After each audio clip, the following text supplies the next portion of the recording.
Type 1 diabetes is a family-altering event. Tonight, the Holsinger family shares how this disease impacts their lives. At age 3, Noah, one of their twins, was diagnosed. Noah was diagnosed in December of 2004, and we went from basically getting rid of a diaper bag to a diabetes bag. We never go anywhere without carrying all the supplies we need to take care of Noah. We have low blood sugar things, we have insulin, we have to refrigerate the insulin, and you have to make sure you have it with you at all times. All of our cars have some low blood sugar things in the glove boxes just in case we need it, and the diabetes bag's out of reach.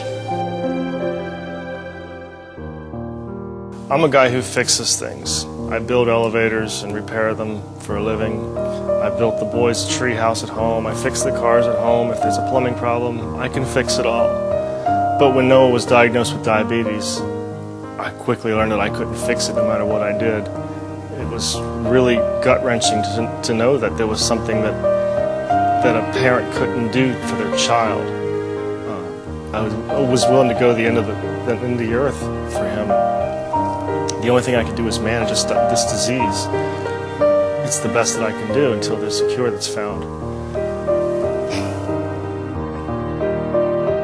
Starting kindergarten was very difficult. We went to different schools to see who could take care of Noah's diabetes, and we were shut down on many schools, but we ended up with a school that had a school nurse, and we would set up an appointment with them to go through all the paperwork that needed to be filled out and set up our 504 plan.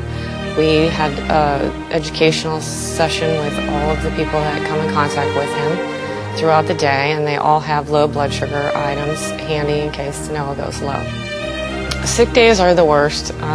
Sick days are not fun with any children because it's always the mom that they want, but with diabetes it's even harder because the blood sugars kind of work backwards. When you think that they're going to be high, they end up low, and vomiting is really serious when they're sick. You can end up with ketones, and it's very scary. You have to end up calling the on-call doctor and discuss the whole process with them, and it's never-ending learning.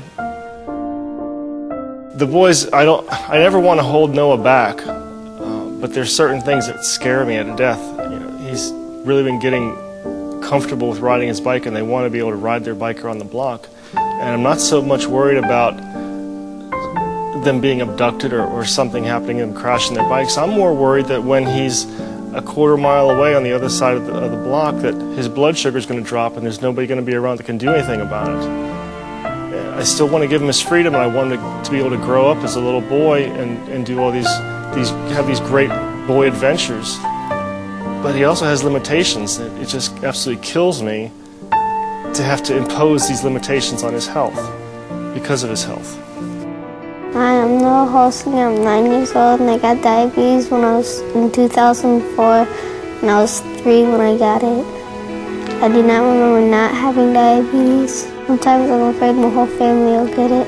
I have to check my blood sugar about 10 times a day, and sometimes I have to do it in class. I go to the doctors a lot. I have to eat a lot of carbohydrates before I go to sports. Sometimes I have to leave the field because I feel low. We had not a lot of friends with diabetes.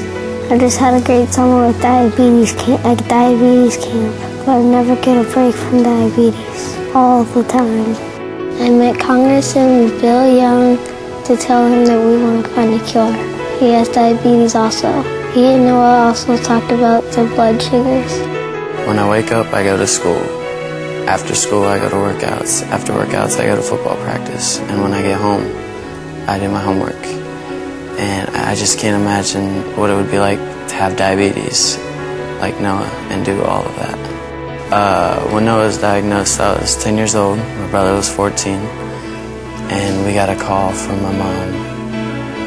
And she told us that he was diagnosed with diabetes. We both just started crying, and we had no idea what it was. When I first started babysitting, wasn't sure what to do. I had to learn a lot of things to do to make sure I knew what to do when he was low or high. Even though I could call my parents if I needed to, I tried not to give them their space away from it so that we could actually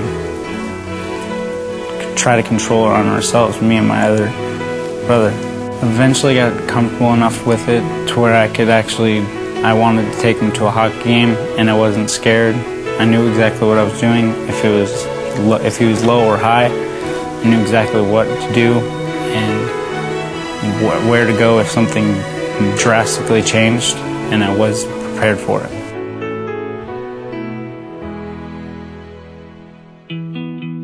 The Holsingers work every day to help find a cure, going well beyond what many would do. They not only volunteer and contribute to JDRF, they participate in clinical trials. The entire family participated in the TrialNet study. We all were tested for diabetes antibodies, and Harrison and I were tested positive. We participated in the study to date. We go every 6 months to Shands up at UF, and they just do an oral glucose test that lasts for 3 hours. We spend the night, get up in the morning, and they do the test. It was very rough in the beginning with Harrison. He was 3 years old. He's crying why they have to stick this needle in him, but he knew he was doing it for Noah.